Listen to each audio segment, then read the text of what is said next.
السلام عليكم ورحمة الله وبركاته. إن الحمد لله نحمده ونستعينه ونستغفره ونعوذ بالله من شرور أنفسنا ومن سيئات أعمالنا. من يهده الله فلا مضل له ومن يضلل فلا هادي له. وأشهد أن لا إله إلا الله وحده لا شريك له. وأشهد أن محمدا عبده ورسوله. يا أيها الذين آمنوا اتقوا الله حق تقاته ولا تموتن إلا وأنتم مسلمون. يا أيها الناس اتقوا ربكم الذي خلقكم من نفس واحدة وخلق منها زوجها وبث منهما رجالا كثيرا ونساء. واتقوا الله الذي تساءلون به والأرحام إن الله كان عليكم رقيبا. يا أيها الذين آمنوا اتقوا الله وقولوا قولا سديدا يصلح لكم أعمالكم ويغفر لكم ذنوبكم. ومن يطع الله ورسوله فقد فاز فوزا عظيما. أما بعد فإن أصدق الحديث كلام الله تعالى وخير الهدي هدي محمد صلى الله عليه وعلى آله وسلم. وشر الأمور محدثاتها فإن كل محدثة بدعة وكل بدعة ضلالة وكل ضلالة في النار.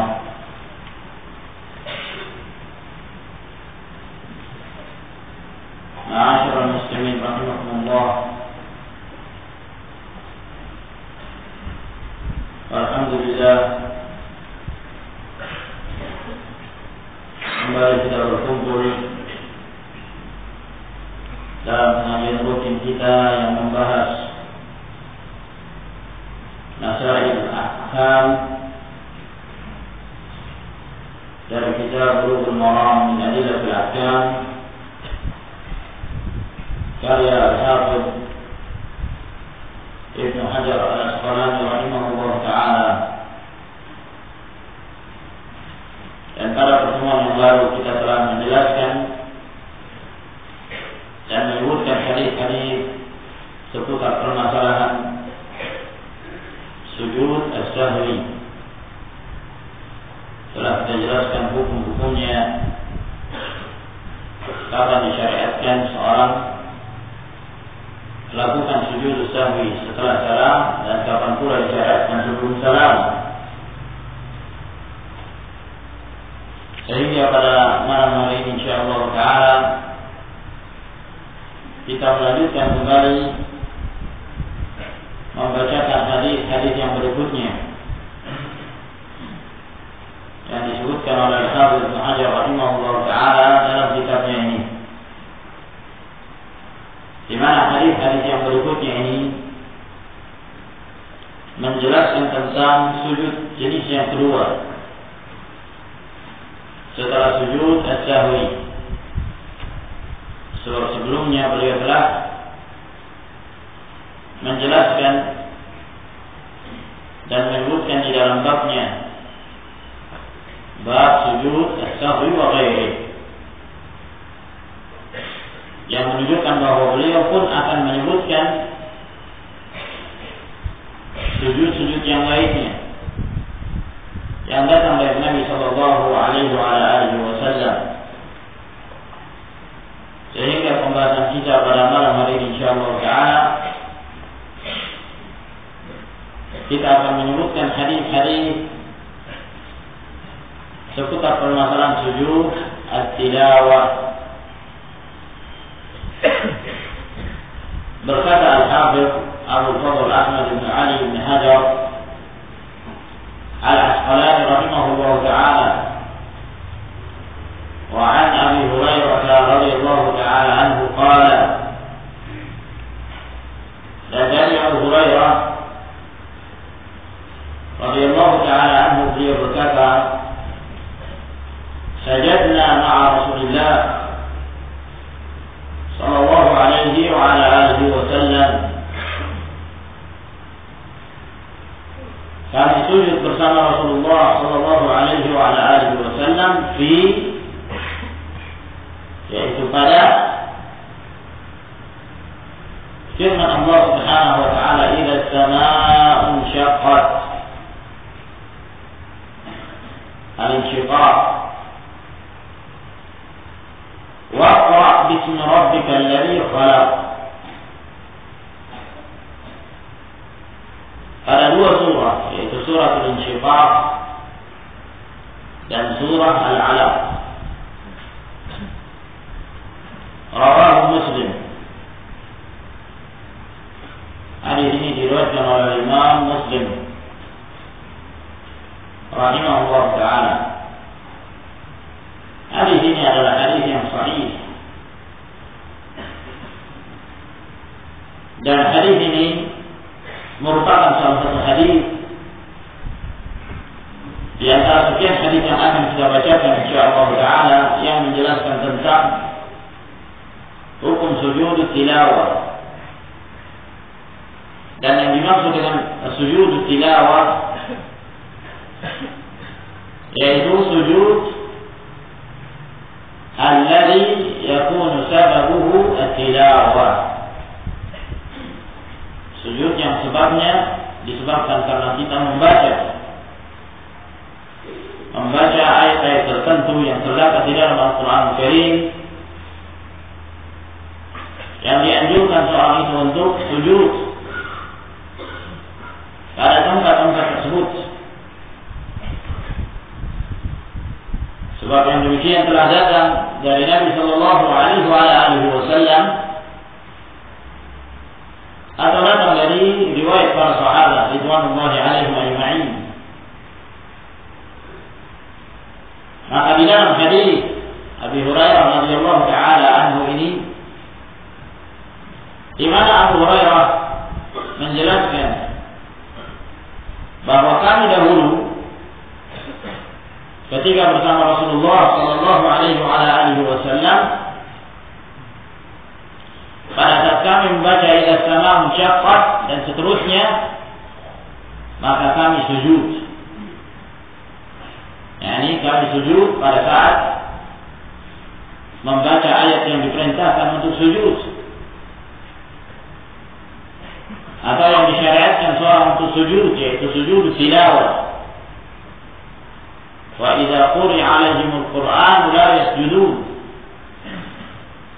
Apabila dibacakan kepada orang kafir itu Al-Quran, lalu kemudian mereka enggan untuk sujud,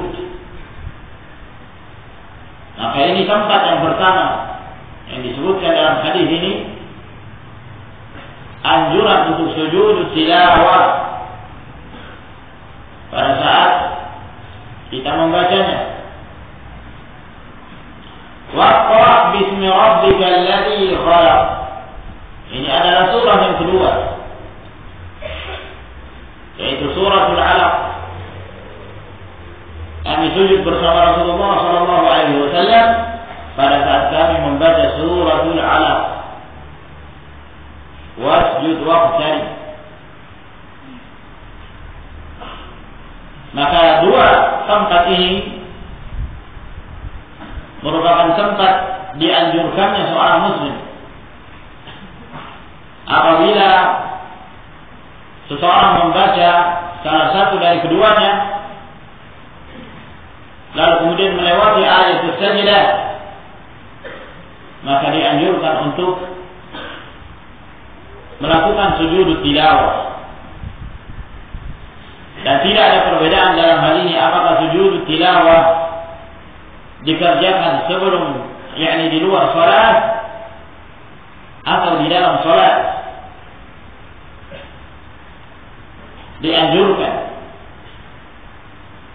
Sebagaimana yang telah datang dari riwayat-riwayat yang datang dari Nabi SAW dan para sahabatnya, bahwa mereka melakukan sujud tilawah baik di dalam salat maupun di luar salat.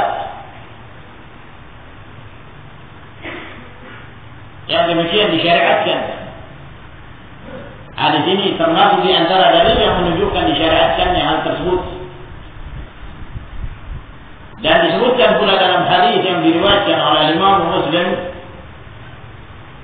dari hadis Abu Hurairah radhiyallahu taala anhu, kata Nabi sallallahu alaihi wa alihi wasallam, "Idza qara'a ibnu Adam as-sajdah, i'tazala asy-syaitan, fasajada i'tazala asy-syaitan yabki." Apabila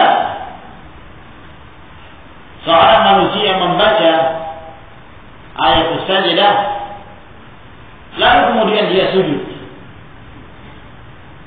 jika dia membaca ayat as-sajdah kemudian dia sujud, maka syaitan akan menyingkir, menjauh sambil menangis. Lalu kemudian syaitan itu mengatakan, "Ya wailah, celaka dia. Umir ibnu Adam bisujudi fasajada wa umirtu bisujud fa'abaitu fa'inna."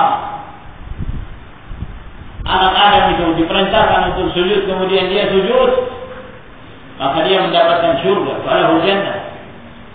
Sedangkan aku diperintahkan sujud dan aku enggan untuk sujud, maka aku mendapatkan neraka.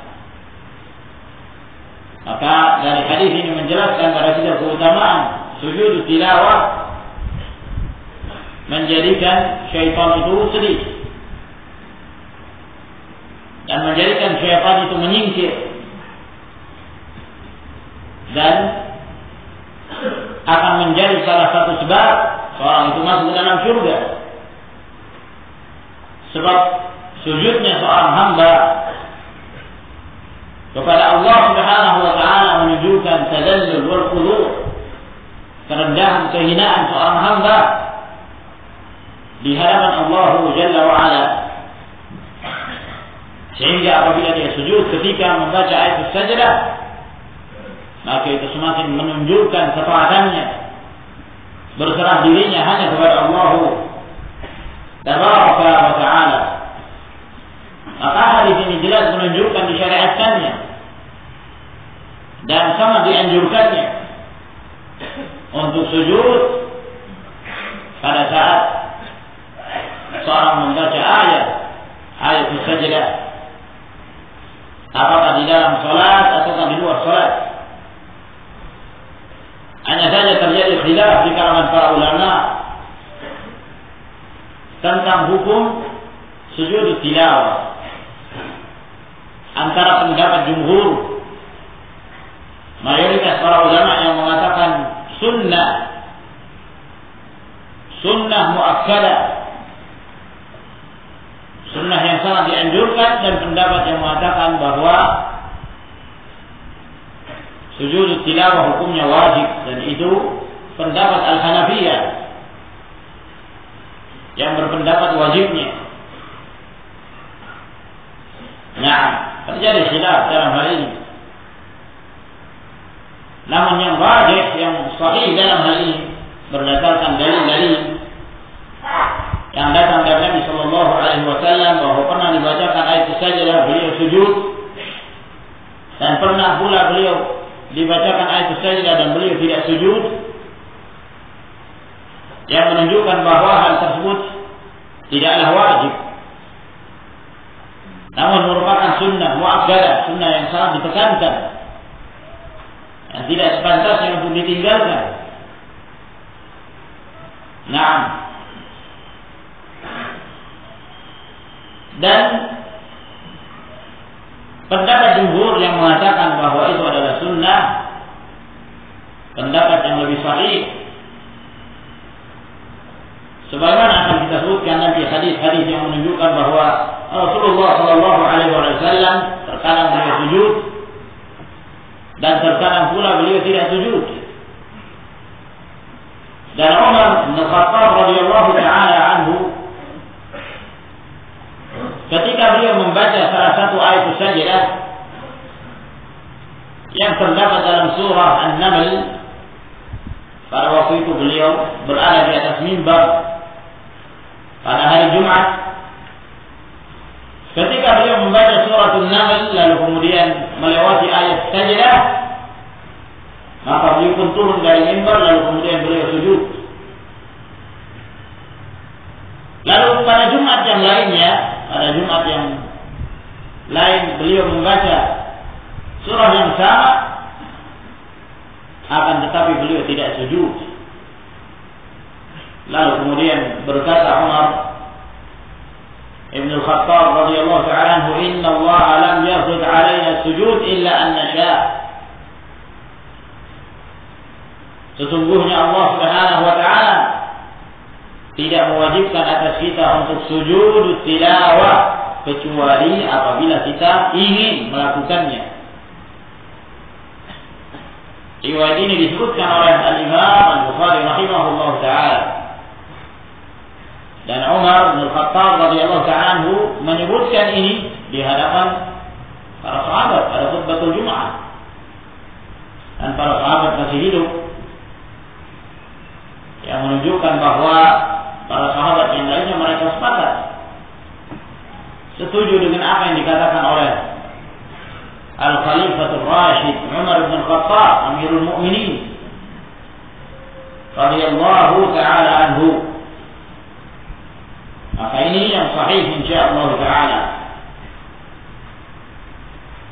bahwa sujud tilawah hukumnya adalah sunnah. Kemudian terjadi pula perselisihan di kalangan para ulama tentang tempat-tempat sujud. Di ayat yang mana sajakah yang kita dianjurkan untuk melakukan sujud tilawah? Para ulama berselisih dalam hal ini. Ada yang mengatakan ada 11 tempat, ada pula yang mengatakan ada 14 tempat di dalam Al-Quran Karim, dan ada pula yang mengatakan 15 tempat. 15 tempat di dalam Al-Quran Karim. Dan mereka yang berpendapat 14 tempat, mereka pun berselisih. Mereka berselisih terhadap satu ayat. Namun ma'asyiral muslimin rahimakumullah, sebelum kita menjelaskan tentang pendapat yang lebih rajih dalam hal ini, maka penting bagi kita untuk mengetahui tempat-tempatnya terlebih dahulu. Dan alhamdulillah, mushaf yang dicetak sekarang ini biasanya itu ada tandanya, diberi tanda di pinggir mushaf tersebut, tanda dianjurkannya untuk melakukan sujud at-tilawah. Nah, ya, seorang ketika dia membaca Al-Quran Karim, dia bisa memahami bahwa ini merupakan tanda seorang itu dianjurkan untuk sujud tilawah. Tempat-tempat tersebut, yang pertama disebutkan dalam surah yang ke-13, yaitu surah Ar-Ra'd. Surah Ar-Ra'd ada satu ayat. Yang kedua, satu ayat dalam surah An-Nahl, surah yang ke-16. Yang ketiga, satu ayat dalam surah Al-Isra. Al-Isra, surah yang ke-17. Yang keempat, satu ayat dalam surah Maryam, surah yang ke-19. Yang kelima, dua ayat dalam surah Al-Hajj, dalam surah Al-Hajj, surah yang ke-22. Yang ke-6, satu ayat dalam surah Al-Furqan, surah yang ke-25. Yang ke-7, betul ya Pak? 7 atau ke-8? Yang benar. Yang pertama Ar-Ra'd, yang kedua An-Nahl, yang ketiga Al-Isra, yang keempat Maryam, yang kelima dan keenam. Dua tempat, yang kelima dan keenam dalam suratul Hajj. Karena di situ ada dua ayat. Yang satunya bagian awal, yang pada ayat yang ke-18. Yang kedua pada bagian akhir. Ke-6, ya kan? Berarti yang ke-7 Al-Furqan. Yang ke-8 An-Nahl. An-Nahl, satu ayat.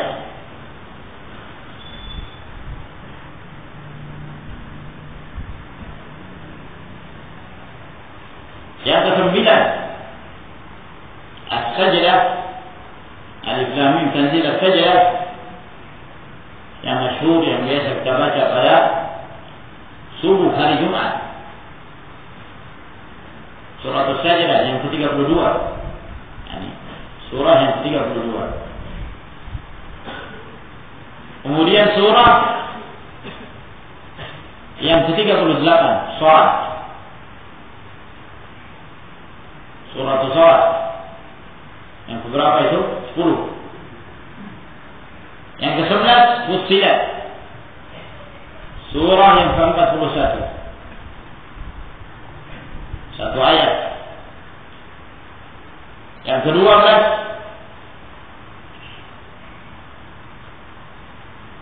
An-Najm, betul ya tuan? 12 An-Najm.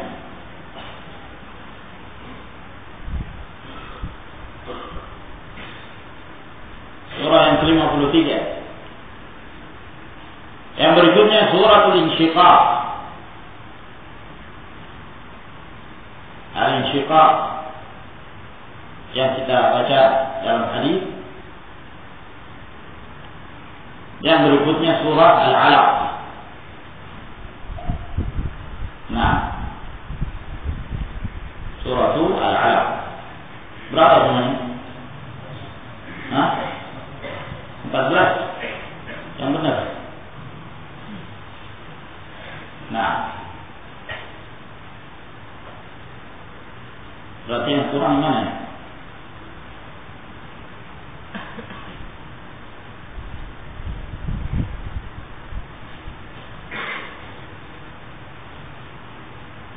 Nah,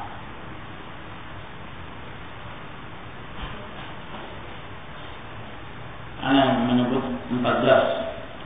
Ada 15, mestinya 15. Hah?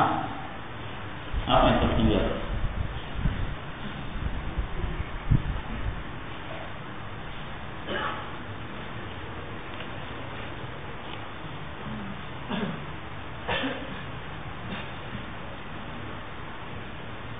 Surah yang belum disebutkan.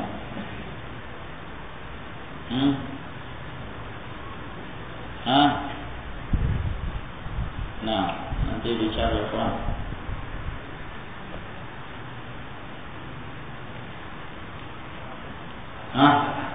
Al-A'raf.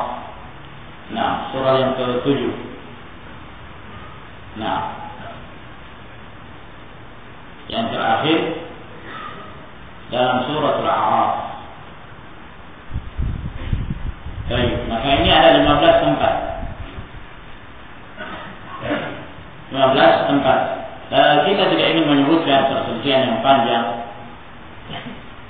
seputar mereka yang menetapkan 11, kemudian menetapkan 14 tempat. Nah, kemudian terjadi khilaf dalam para ulama tentang beberapa tempat yang menjadi khilaf dalam mereka, seperti sebahagian dari kalangan para ulama berselisih tentang ayat saja yang terdapat dalam surah Al-Sad.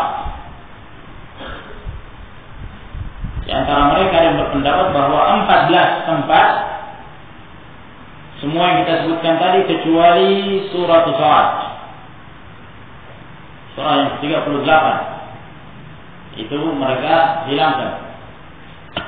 Mereka mengatakan tidak syariatkan. Sebagian pendapat yang juga menetapkan 14 tempat mengatakan salat dianjurkan.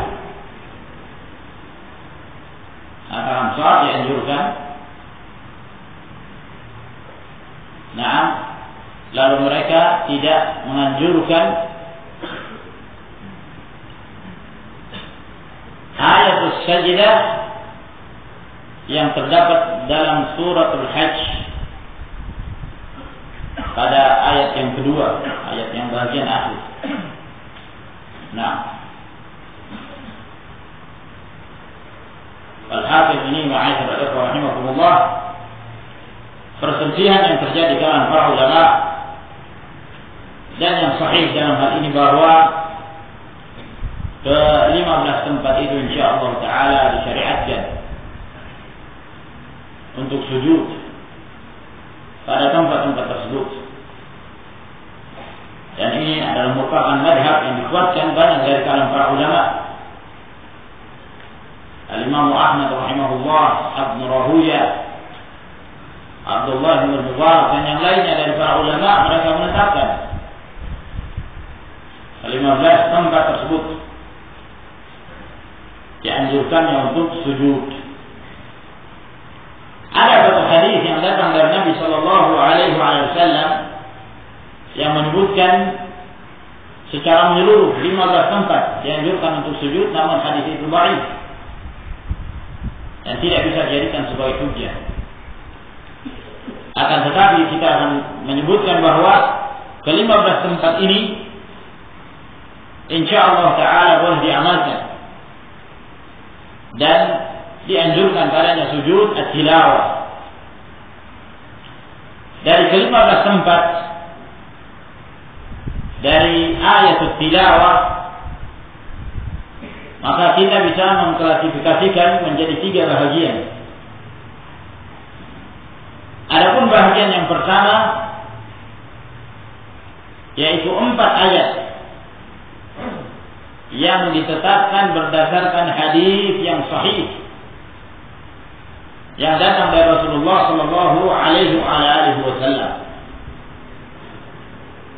Hadis yang sahih yang datang dari Rasulullah Sallallahu Alaihi Wasallam. Dan keempat tempat tersebut, yang 2 telah kita sebutkan, yaitu Al-Insyiqaq dan Suratul Alaq. Kemudian yang ketiga yaitu Surah As-Sad.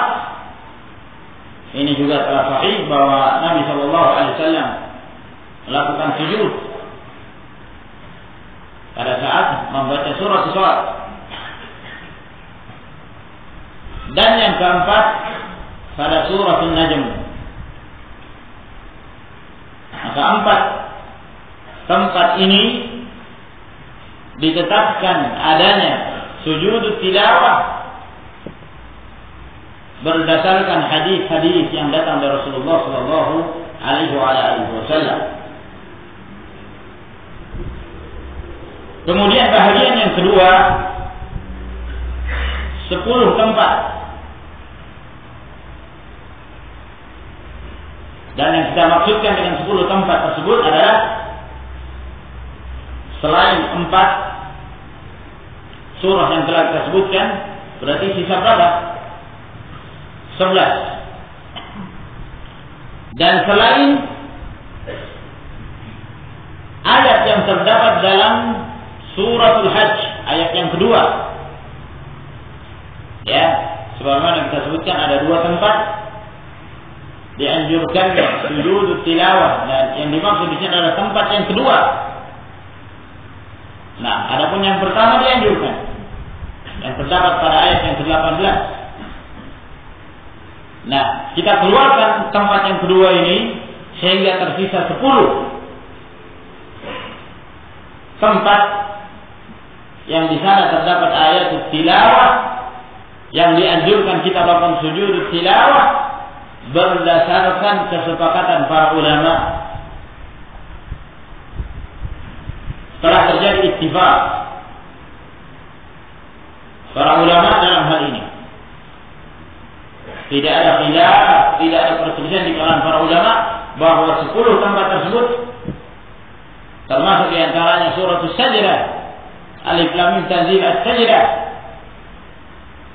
kita dianjurkan untuk sujud. Ijma' ulama, berdasarkan ijma' disebutkan oleh Al-Hafidz Ibnu Hajar dan yang lainnya, Ibnu Hazm rahimahullah dalam Al-Muhalla juga menetapkan. Kemudian bahagian yang ketiga yang menjadi letak perselisihan di kalangan para ulama, yaitu ayat sajdah yang terdapat dalam suratul Hajj pada tempat yang kedua. Pada ayat yang keberapa ya kawan? Kita bisa lihat ayatnya. Ayat keberapa ya?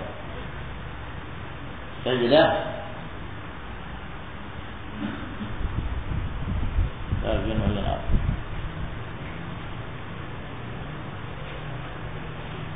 Ayat 77. Nah, dalam surah As-Sajdah ayat yang ke-77 ini menjadi khilaf di kalangan para ulama. Akan tetapi ma'asyiral ikhwah rahimakumullah, yang menjadi amalan para sahabat radhiyallahu ta'ala anhum dan dinukilkan dari sebagian para sahabat seperti Umar bin Khattab, Ali bin Abi Thalib, Abdullah bin Umar, Abu Darda, Abu Musa Al-Asy'ari, Ibnu Abbas dan yang lainnya, mereka semuanya menganjurkan untuk sujud pada ayat yang ke-77 dari surah As-Sajdah. Nah, wala yu'rafu lahum mukhalif, dan tidak diketahui ada yang menyelisihi dari kalangan para ulama tentang dianjurkannya melakukan sujud tilawah pada ayat yang ke-77 dari surah As-Sajdah. Nah, bahkan Abu Ishaq As-Sabi'i rahimahullah ta'ala beliau mengatakan, adraktu an-nasa mundu 70 sana yasjuduna fil hajji sajdatain. Aku mendapati kaum muslimin semenjak 70 tahun yang lalu mereka melakukan sujud pada suratul Hajj di 2 tempat. Mereka melakukan sujud di 2 tempat dari suratul Hajj, dan tidak diketahui ada perselisihan di kalangan para sahabat. Dan telah ditetapkan di dalam kaidah bahwa apabila ada seorang sahabat mengucapkan sesuatu atau melakukan sesuatu lalu tidak diketahui di kalangan para sahabat ada yang menyelisihinya, maka ucapannya atau perbuatannya adalah hujjah. ucapan mereka dan perbuatan mereka adalah hujjah. Ini kalau satu orang sahabat, bagaimana sekian banyak para sahabat seperti yang telah kita sebutkan. Umar bin Khattab, Abdullah bin Umar, Ali bin Abi Thalib, Ibn Abbas, Abu Darda, Abu Musa, telah dinukilkan dari mereka bahwa mereka melakukan sujud tilawah pada ayat Sajdah. Maka ini menetapkan bahwa tidak mungkin mereka melakukan hal tersebut kecuali mereka mengambilnya dari Rasulullah sallallahu alaihi wasallam. Nah, maka simpulan dari apa yang kita sebutkan bahwa tempat-tempat dianjurkan sujud adalah pada ke-15 ayat yang terdapat di dalam Al-Quran Karim tersebut. Yang kita bagi menjadi 3 bagian. Bagian yang pertama yang ditetapkan berdasarkan hadis yang sahih, yang kedua ditetapkan berdasarkan ijma' al-ulama, ittifaq al-ulama, dan yang ketiga ditetapkan berdasarkan amalus sahabat, amalan para sahabat Nabi radhiyallahu ta'ala anhum, dan tidak diketahui ada yang menyelisihi dari kalangan para sahabat yang lainnya. Kemudian permasalahan yang lain yang berkenaan tentang sujud tilawah. Apakah sujud tilawah itu hukumnya sama seperti sholat atau tidak? Ini juga menjadi letak perselisihan di kalangan para ulama. Apakah sujud tilawah itu termasuk sholat atau bukan dari sholat? Nah, apa pengaruh dari perselisihan ini? Kalau mereka mengatakan bahwa sujud tilawah termasuk dari sholat, berarti tidak disyaratkan sujud tilawah dalam keadaan suci. Misalnya dia membaca suratul Alaq, lalu sampai kepada ayat Sajdah. Nah, dia tidak memegang mushaf. Apakah dia sujud? Nah, dia sujud kalau dia berpendapat bahwa sujud tilawah bukanlah termasuk sholat. Tapi mereka yang berpendapat bahwa sujud tilawah itu hukumnya adalah hukum sholat, maka mereka mengharuskan harus dalam keadaan suci ketika sujud tilawah, dan harus menghadap kiblat saat sujud tilawah, dan takbir ketika sujud tilawah. Dan mereka mengatakan bahwa sujud itu bahagian dari sholat. Maka sujud tilawah hukumnya sama seperti sholat. Namun pendapat ini ma'asyarul ikhwah rahimakumullah yang adalah pendapat yang dhaif, pendapat yang lemah. Tidak ada dalil yang menunjukkan bahwa sujud tilawah adalah sholat. Sujud. Nah, sujud adalah sujud. Nah, kalau dikatakan bahwa bukankah di dalam sholat itu ada sujud, memang betul. Tapi tidak semua sujud itu sholat. Sebagaimana Al-Fatihah itu bukan sholat, meskipun bahagian dari sholat. Nah, sehingga pendapat yang sahih dalam hal ini bahwa sujud tilawah bukanlah sholat. Tidak ada hadis yang menunjukkan bahwa sujud tilawah hukumnya sama seperti sholat, sehingga tidak disyaratkan seorang harus dalam keadaan berwudu. Abdullah bin Umar radhiyallahu ta'ala anhuma, beliau melakukan sujud tilawah dalam keadaan tidak berwudu. Nah, maka ini yang sahih insyaallah ta'ala. Dan tidak disyaratkan menghadap kiblat. Sujud karena Allah Subhanahu wa ta'ala. Tentunya kalau menghadap kiblat afdal. Tapi apakah syarat? Tidak disyaratkan. Tidak disyaratkan seorang harus dalam keadaan suci. meskipun seorang dalam keadaan berhadas, hadas kecil ataukah hadas besar, diperbolehkan sujud tilawah. Dan ini insyaallah taala pendapat yang lebih sahih. Adapun masalah takbir ketika melakukan sujud tilawah, tidak ada hadis-hadis yang sahih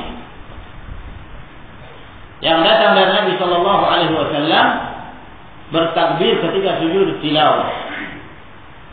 Dalam artian seorang misalnya dia membaca Al-Quran Karim di luar salat, lalu dia melewati ayat sajdah, maka tidak perlu ketika dia hendak sujud kemudian dia takbir Allahu Akbar kemudian sujud. Kemudian setelah itu bangkit Allahu Akbar, kemudian salam, Assalamualaikum, tidak perlu. Tidak perlu ada salam, tidak perlu ada takbir. Karena tidak sahih datangnya dari Nabi sallallahu alaihi wasallam. Diriwayatkan dari sebagian para ulama adanya takbir, namun yang sahih tidak disyaratkan takbir. Seorang hendak melakukan sujud tilawah, silakan dia langsung melakukannya. Nah, namun apa yang kita bicarakan ini, ma'asyiral ikhwah rahimakumullah, apabila sujud tilawah itu dikerjakan di luar salat. Dikerjakan di luar salat. Adapun kalau dikerjakan di dalam salat, maka dia mengambil hukum salat. Hukumnya adalah hukum salat. Jangan ada yang mengatakan bahwa kalau dalam salat orang sujud tilawah tidak disyaratkan bersuci. Tidak mungkin. Orang salat harus dalam keadaan bersuci. Nah, jangan lagi ada yang mengatakan bahwa ketika seorang sujud tilawah di dalam salat tidak disyaratkan menghadap kiblat. Gimana? Dia salat sudah menghadap kiblat. Ketika sujud tilawah berbalik, boleh dia? Tidak boleh. Dia harus menghadap kiblat. Karena dia dalam posisi musallin, orang sedang mengerjakan salat. Demikian pula pada saat dia turun dan naik, disyariatkan untuk bertakbir. Sebab Nabi sallallahu alaihi wasallam kana yukabbiru fi kulli khafdin wa raf'in. Nabi alaihi salatu wassalam senantiasa bertakbir ketika turun dan ketika naik. Nah, sehingga apabila sujud tilawah dikerjakan di dalam salat, maka ini mengambil hukum salat. Maka dia bertakbir. Nah, takbir ketika turun dan takbir ketika naik berdasarkan umum hadis Rasulullah sallallahu alaihi wasallam. Maka ini ma'asyiral ikhwah rahimakumullah. Nah, sebab terkadang sebagian memahami bahwa masalah takbir pun termasuk di dalam salat. Kalau salat tidak perlu takbir, turun begitu saja, naik begitu saja. Nah, namun yang sahih dalam hal ini, wajah ahli ulama warajjahahu, dan dirajihkan oleh Syekh Muhammad bin Shalih Al-Utsaimin rahimahullah taala, bahwa apabila dikerjakan di dalam salat mengambil hukum salat. Mengambil hukum salat. Nah, kemudian kita baca hadis yang berikutnya. Wa 'an Ibnu Abbas radhiyallahu ta'ala anhuma qala. Dan dari Ibnu Abbas radhiyallahu ta'ala anhuma, beliau berkata, "Sadun laysat min 'azaimi sujud." Bahwa surah As-Sad bukanlah termasuk di antara perkara yang diwajibkan untuk sujud. Yang dimaksud laisa min azaim sujud, bahwa ketika membaca surah As-Sad itu tidak ada perintah dari Nabi sallallahu alaihi wasallam untuk sujud atau anjuran dari beliau sallallahu alaihi wasallam, tidak ada. Namun yang ada adalah dari perbuatan Rasulullah sallallahu alaihi wasallam. Makanya Ibnu Abbas mengatakan, wa qad ra'aitu Rasulullah sallallahu alaihi wasallam yasjudu fiha. Dan sungguh aku telah melihat Rasulullah sallallahu alaihi wasallam sujud pada saat membaca surah As-Sad. Hadis ini diriwayatkan oleh Imam Al-Bukhari rahimahullah taala. Maka hadis ini sebagaimana yang telah kita sebutkan termasuk di antara dalil yang menetapkan bahwa surah As-Saff di dalamnya terdapat ayat sajdah. Di dalamnya terdapat ayat sajdah berdasarkan hadis ini. Akan tetapi hukumnya sunnah. Kata Ibn Abbas, laisa min azaim sujud, bahwa bukan satu perkara yang ditekankan untuk sujud. Dalam artian tidak ada perintah dari Nabi alaihi wasallam, namun yang ada adalah dari perbuatan Rasulullah sallallahu alaihi wa ala alihi wasallam. Wa an Zaid bin Thabit radhiyallahu ta'ala anhu qala, dan dari Zaid bin Thabit radhiyallahu ta'ala anhu beliau berkata, qara'tu 'ala Nabi sallallahu alaihi wa ala alihi wa sallam an-najma falam yasjud fiha. Aku membaca kepada Nabi sallallahu alaihi wa ala alihi wa sallam surah An-Najm. Lalu kemudian beliau tidak sujud pada saat membaca surah An-Najm tersebut. Muttafaqun alaih. Hadis ini diriwayatkan oleh Bukhari dan Muslim. Sebelumnya yang tertinggal. Afwan, ada terlewat di satu hadis. Nah, wa anhu, dan diriwayatkan pula darinya. Ini dari siapa?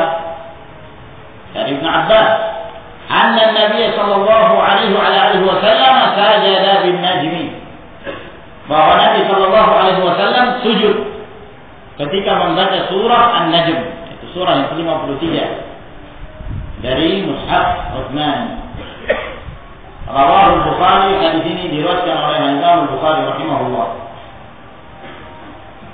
Dan dari Zaid bin Thabit seperti yang telah saya sebutkan, beliau mengatakan aku membaca kepada Nabi sallallahu alaihi wasallam surah An-Najm, maka beliau tidak sujud padanya. Hadis Ibn Abbas mengatakan beliau sujud ketika membaca surah An-Najm. Hadisnya Zaid bin Arqam mengatakan beliau tidak sujud, menunjukkan bahwa yang demikian hukumnya sunnah dan tidak wajib. Kalaulah wajib tentunya Rasulullah sallallahu alaihi wasallam akan selalu sujud pada setiap kali melewati ayat sajdah. Namun hadis Zaid bin Arqam menetapkan bahwa beliau tidak sujud, menunjukkan bahwa Rasulullah sallallahu alaihi wasallam meninggalkan hal tersebut untuk menjelaskan bahwa yang demikian tidaklah wajib hukumnya. Nah, sebab Nabi alaihi wasallam yang menjelaskan kepada umat, sehingga apabila ada hal-hal yang dikhawatirkan, disangka itu sebagai perkara yang wajib, maka dijelaskan oleh Nabi sallallahu alaihi wasallam kepada umat ini, di mana beliau terkadang meninggalkannya, agar kemudian dipahami bahwa itu bukanlah suatu amalan yang wajib. Wa an Khalid bin Ma'dan radhiyallahu ta'ala anhu qala, dan dari Khalid bin Ma'dan radhiyallahu ta'ala anhu beliau berkata, fuddiyat suratul haji bi sajdataini, telah diutamakan suratul hajj dengan 2 kali sujud. Rawahu Abu Dawud fil Marasil. Hadis ini diriwayatkan oleh Abu Dawud dalam kitabnya Al-Marasil. Dan bukan hanya dalam Al-Marasil saja, bahkan dalam sunannya beliau pun meriwayatkan hadis ini. Dan hadis ini sebagaimana disebutkan, hadis yang mursal, terputus sanadnya. Maka ini adalah hadis yang lemah. Dan juga diriwayatkan, disebutkan di sini tambahannya, wa rawahu Ahmad wa Tirmidzi mausulan min hadis Uqbah ibn Amir, dan diriwayatkan oleh Imam Ahmad dan At-Tirmidzi secara bersambung dari hadis Uqbah bin Amir, dan ada tambahannya, wa zada faman lam yasjudhuma fala yaqra'huma. Barang siapa yang tidak sujud pada 2 tempat dari surah As-Sajdah, maka dia seperti tidak membaca keduanya, yaitu tidak membaca surah Al-Hajj wa sanaduhu dha'if, dan di dalam sanadnya ada perawi yang lemah, yaitu Abdullah bin Lahi'ah, dan perawi ini adalah perawi yang dha'if. Maka hadis ini juga tidak bisa dijadikan sebagai dalil. Namun telah kita sebutkan tadi bahwa berkenaan tentang surah Al-Hajj yang sahih, dua tempat disyariatkan untuk sujud tilawah. Adapun tempat yang pertama pada ayat yang ke-18 sepakat para ulama. Adapun tempat yang kedua pada ayat yang ke-77, maka berdasarkan amalan para sahabat radhiyallahu ta'ala anhum, dan tidak ada yang menyelisihi dari kalangan para sahabat yang lainnya. Wa an Umar radhiyallahu ta'ala anhu qala, dan dari Umar bin Khattab radhiyallahu ta'ala beliau berkata, ya ayuhan nas, wahai sekalian manusia, faman sajada inna namurru bisujud, sesungguhnya kami melewati ayat-ayat sujud. Faman sajada faqad aswada, barang siapa yang sujud, yakni melakukan sujud tilawah, maka sungguh dia telah benar. Wa man lam yasjud fala itsma alaih, dan barang siapa yang tidak sujud, maka tidak ada dosa atasnya. Rawahu Bukhari. Hadis ini diriwayatkan oleh Imam Bukhari. Wa fihi, dan di dalam riwayat itu juga disebutkan, inna Allah ta'ala lam yafrid as-sujuda illa an nasha'. Sesungguhnya Allah Subhanahu wa ta'ala tidak mewajibkan, mengharuskan untuk sujud kecuali apabila kita ingin melakukannya. Wa huwa fil Muwatta, dan ini juga disebutkan dalam Muwatta Al-Imam Malik. Al-Muwatta yaitu sebuah kitab yang dikarang oleh Imam Malik bin Anas rahimahullah ta'ala. Dan makna dari hadis ini telah saya jelaskan sebelumnya, bahwa ini menunjukkan bahwa sujud tilawah hukumnya sunnah dan tidak wajib. Wa 'an Ibnu Umar radhiyallahu ta'ala anhuma qala, dan dari Abdullah bin Umar radhiyallahu ta'ala anhuma beliau berkata, kana an-nabiy sallallahu alaihi wasallam yaqra'u 'alaina al-Qur'an, adalah Nabi sallallahu alaihi wasallam membacakan Al-Qur'an kepada kami. Fa idza marra bis-sajdati kabbara wa sajadna ma'ahu, apabila beliau melewati ayat sajdah, maka beliau bertakbir kemudian sujud, dan kami pun sujud bersamanya. Rawahu Abu Dawud bi sanadin fihi lin. Hadis ini diriwayatkan oleh Abu Dawud dengan sanad yang di dalamnya terdapat kelemahan. Nah, hadis ini adalah hadis yang dhaif, lemah. Sebab dalam sanadnya seorang perawi yang bernama Abdullah bin Umar Al-Umari, dan dia adalah perawi yang dhaif. Jadi dia ini Abdullah bin Umar punya saudara namanya Ubaidullah bin Umar. Kedua-duanya ini saudara kandung, Abdullah bin Umar Al-Umari, Ubaidullah bin Umar Al-Umari.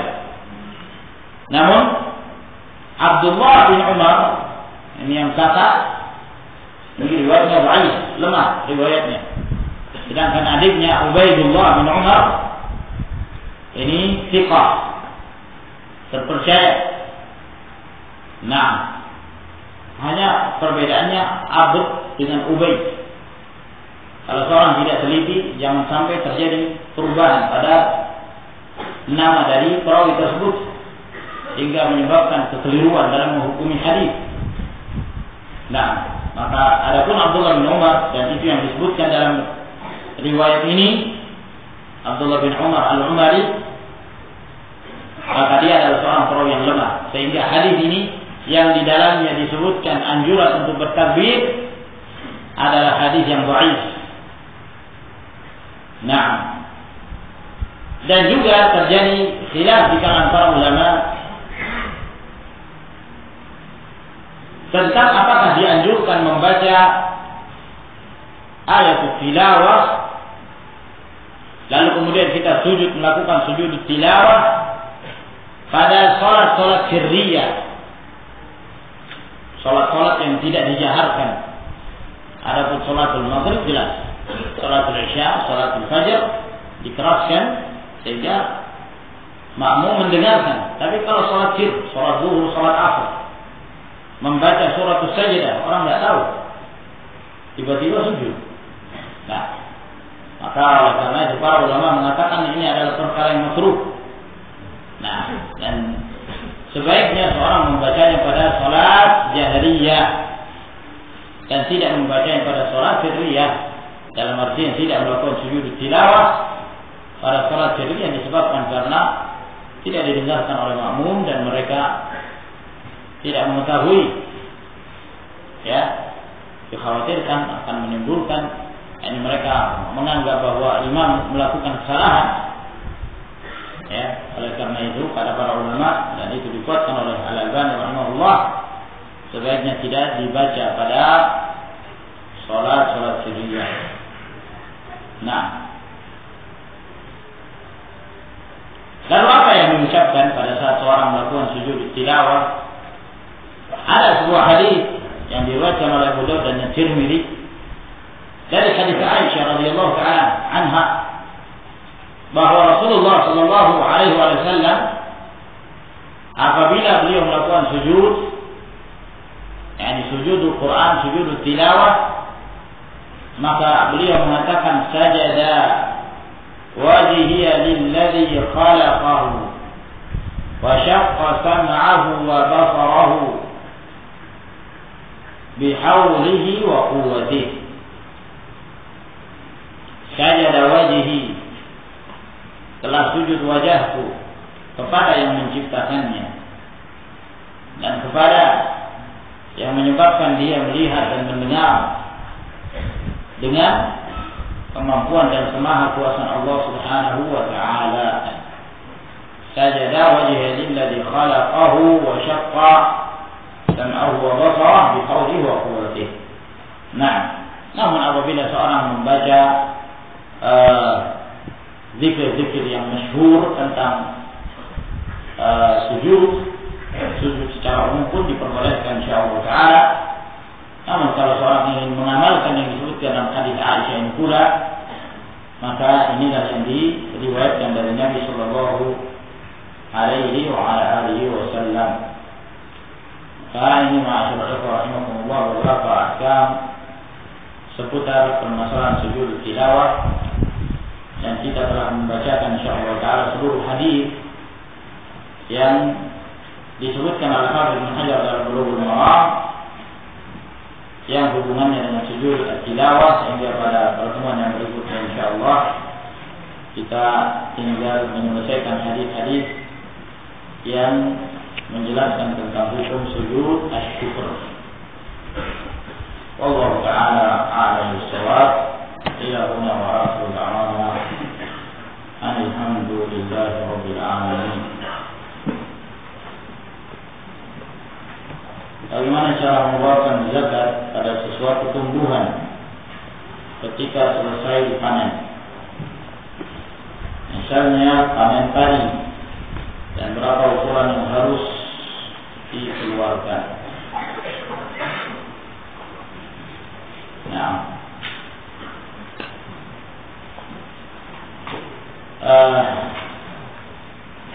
terjadi khilaf di kalangan para ulama tentang sebagian asnaful zakat, harta-harta yang diwajibkan untuk zakat, khususnya yang menyangkut tentang zakat pertanian. Nah, sebagian para ulama mereka, dan itu yang terakhir pendapat jumhur, mereka mengatakan bahwa pada setiap penghasilan dari sesuatu yang sifatnya yudhafar, yang bisa disimpan dan merupakan kebutuhan pokok sebuah negeri, dan ditakar maka ada zakat. Ada zakatnya. Termasuk di antaranya beras. Nah, dengan dalil qiyas dalam hal ini. Sehingga bagi mereka yang berpendapat bahwa pada padi atau beras itu ada zakat, maka dilihat ukurannya, ya, apakah mencapai nisab az-zakah pada saat dipanen. Dan nisabnya itu apabila mencapai 60 sa' khamsatu awsuq, ya. Dan setiap dari wisq itu 60 sa', berarti 60 kali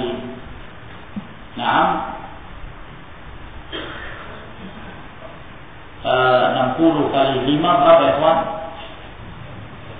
300 sa'.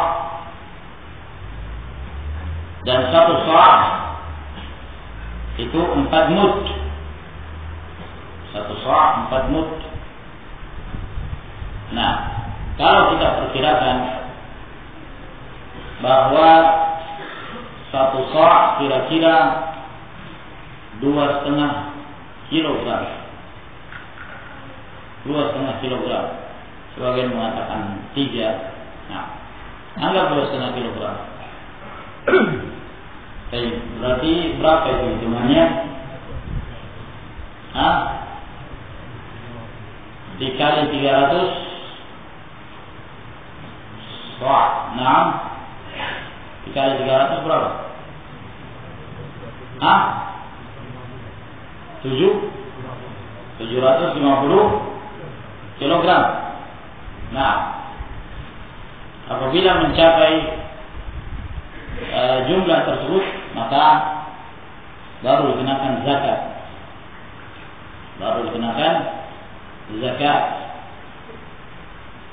Dan zakat yang dikeluarkan tergantung dari perairannya. Nah, apabila perairan dari pertanian tersebut bukan usaha dia, namun dari hujan, sehingga air mengalir begitu saja tanpa lelah dia membuat irigasi dan seterusnya, maka dia mengeluarkan 1/10 fi masaqati sama al-ushur, 1/10. Namun kalau dengan usahanya dia membuat perairan sendiri, kemudian mengalirkan, maka dia mengeluarkan 1/20, nisful ushur,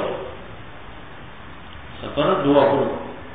Ini bagi pendapat yang mengatakan bahwa pada pertanian itu ada zakat. Sebagian pendapat mengatakan bahwa tidak ada zakat kecuali pada 4 saja. Ini pada zakat pertanian. Pada 4 saja. Al-syamqa, al-sya'ir, ini 2 jenis gandum. Kemudian kurma dan az-zabib, kismis, anggur yang kering. Nah, selain dari itu, dari zakat pertanian maka tidak ada zakat. Tidak ada zakat. Berdasarkan hadis ketika Rasulullah Shallallahu Alaihi Wasallam memerintahkan kepada Abu Musa al-Asy'ari radhiyallahu ta'ala, ketika beliau memerintahkan untuk memungut zakat, di antara yang beliau katakan, la ta'khudhu minhum illa min hadhihi al-asnaf al-arba'ah. Jangan engkau mengambil dari mereka kecuali dari 4 jenis ini saja. Ya. Yaitu al-himqah, al-sya'ir, gandum, kemudian kurma dan zabib, kismis. Selain dari itu Rasulullah SAW tidak memerintahkan untuk memungut zakat Padahal pada zaman itu ada pertanian yang lainnya, iya kan? Ada jenis-jenis yang lainnya. Namun Rasulullah SAW tidak memerintahkan kepada Abu Musa al-Asy'ari untuk mengambilnya. Diambil dari 4 jenis ini saja. Nah, kalau berdasarkan pendapat ini, istirahat para petani Indonesia dari zakat, iya kan? Istirahat. Yang mereka tanam padi, kurma nggak punya, tanam anggur hampir tidak ada, gandum tidak ada, hampir tidak ada. Nah, yang ditanam ya padi, jagung, sagu. Nah, walhasil Allah Taala ini tidak di kalangan para ulama. Bagi mereka yang mengatakan bahwa tidak ada zakat kecuali pada 4 ini saja, maka juga punya kekuatan dalil. Dan itu yang dikuatkan pula oleh Syekh Al-Albani rahimahullah taala. Ya, Allah Taala alam. Namun bukan berarti ketika seorang panen kemudian tidak dikeluarkan sedekah. Walaupun zaman tidak ada zakat tapi sedekah. Bersedekah. Insyaallah itu bermanfaat. Apakah sujud sahwi tetap dilakukan ketika yang ditambah atau diulang adalah perkara sunnah, bukan perkara hukum atau wajib? Kalau lalai, yakni lupa mengamalkan sesuatu yang sunnah, maka sunnah pula hukumnya sujud sahwi. Sunnah pula hukumnya sujud as-sahwi. Kalau yang wajib atau hukum, maka wajib hukumnya. Apakah ada dalil jika selesai sholat setelah salam duduk bersila? Mana nggak tahu itu. Kalau ada dalilnya, terserah mau duduk sila, mau duduk yang lainnya. Ya, kita duduk sila bukan karena duduk silanya, tapi mau berzikir. Silakan mau duduk istirahat, mau duduk tawarruk, mau yang lain silakan. Nah, tidak ada aturan tertentu. Allah Taala. Bagaimana hukum buang air kecil dalam keadaan berdiri? Asal hukumnya boleh, tapi perhatikan kondisinya, keadaannya. Nah, ya, sambil menjaga muru'ah, harga diri. Nah, jangan seperti kebiasaan orang. Nah, bus singgah turun di samping bus buang air kecil. Nah, ya cari tempat yang wajar. Nah, karena dibutuhkan istinja, seterusnya membersihkan. Kemudian juga diperhatikan talawuth, ya, percikan.